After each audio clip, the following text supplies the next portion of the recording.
The rise of the Caligera sisters has been anything but ordinary, but the downfall, that might be just as fast, and their fanbase could be the reason why.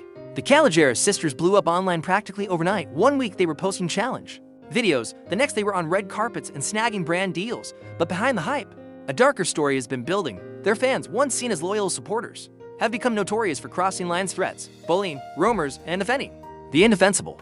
And the sisters' silence, that might be the biggest mistake of all. So today, we're breaking down exactly how the Caligera sisters' fanbase went from protective to toxic, and why ignoring it could destroy everything they've built. Death. Threats over copying. First major red flag came straight out of Reddit. Screenshots started circulating showing that fans of the sisters were sending death threats to another creator, the Goggardi sisters, for copying content. And let's be real, TikTok thrives on copying. Trends are recycled every single day. That's the platform. But instead of simply scrolling past, these fans went for harassment. It wasn't about money or plagiarism. It was overdoing similar challenges. And here's the problem. When fans harass in your name, it reflects back on you. Nobody sees death, threats, and thinks, wow, what dedicated supporters. They think, why are the creators stepping in? One pinned comment, one Instagram story, one quick statement saying, please don't send hate. That alone could have stopped the situation from spiraling, but the sisters stayed quiet. And that silence made it worse. The diabetes jock of the next controversy hit even harder. In one clip, the sisters laughed while joking about diabetes, saying viewers could get diabetes at Walmart from eating cake. The internet didn't let that one slide. For millions of people, diabetes is a real and exhausting illness, not a punchline. One creator even made a full video calling them out for mocking something so serious.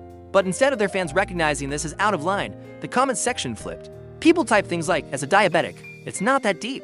Or, my grandma died from diabetes, and I'm fine with the joke. That's not defending your favorite creators. That's minimizing real suffering just to avoid admitting they messed up. Even some loyal fans admitted the joke rubbed them the wrong way and asked for an apology. But again, the sisters stayed silent, and in that silence, the loudest, most toxic voices got bolder. Bullying a new creator. Then came Natalie Inspos. She was brand new, just starting her channel, posting simple content, curly hair routines, lip liner looks, videos with her boyfriend, totally normal stuff. But to the Caligera fanbase, she was suddenly a copycat. The hate piled on so quickly that when Natalie got her very first fan edit, a milestone that should have been a celebration, the comment section turned into a nightmare. Instead of encouragement, she got flooded with strangers calling her worthless, sending threats, and tearing her down before her career even began. That's not protection, that's bullying.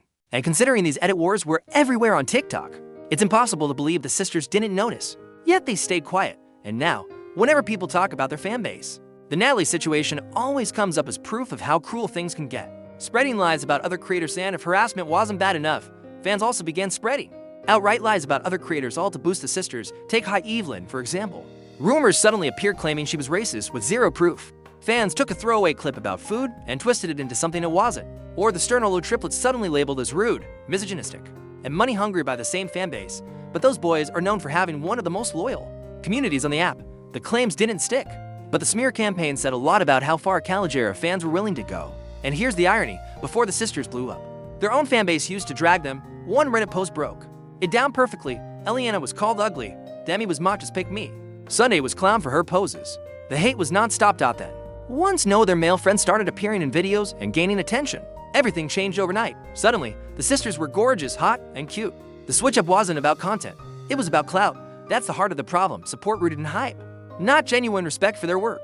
Their mom's politics controversy. The sisters themselves got dragged into another controversy after screenshots surfaced showing their mom posting pro-Trump content. The internet jumped on it immediately, accusing the sisters of sharing the same views. This time, they did respond. Demetria commented, "We are not Trump supporters and we are not Zionists." That cleared the rumor quickly, but the damage was already done because the real issue wasn't their mom's politics, it was their fans. If the sisters had spoken up earlier, setting boundaries and shutting down hate, maybe people would have believed them. But after so much silence, that one comment just felt like damage control. Fame fueled by looks. Another criticism that follows the sisters everywhere is that their fame is built on looks, not content. Scroll through their comments and you'll see it. Endless remarks about their dimples, their style, their beauty. Very little about the actual challenges they post. Now, there's nothing wrong with getting compliments, but when your entire reputation leans on appearance, it feeds the narrative that success isn't about talent or creativity, it's about aesthetics. And that conversation only gets louder when you look at how people treat them in real life. Clips have gone viral of strangers mocking them in malls, sneaking videos, or laughing at them from across the room. On one hand, it shows how recognizable they've become. On the other hand, it shows how strange and invasive fame can get when people don't see you as human anymore. Without boundaries, it spirals into unhealthy obsession. Resentment over their fast rise. Part of the backlash also comes from how quickly they blew up.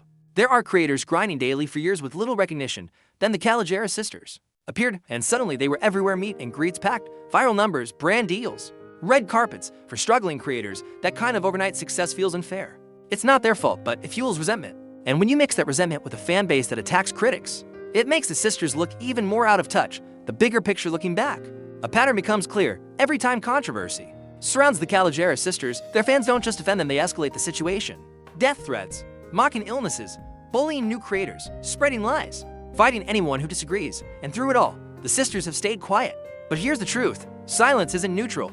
It sets the tone, and if they don't step in soon, their fanbase won't just ruin their reputation, it might ruin their entire career, because the same people who put them on top, they're the ones tearing them down. The Caligera sisters can save their image with a single move: speaking up.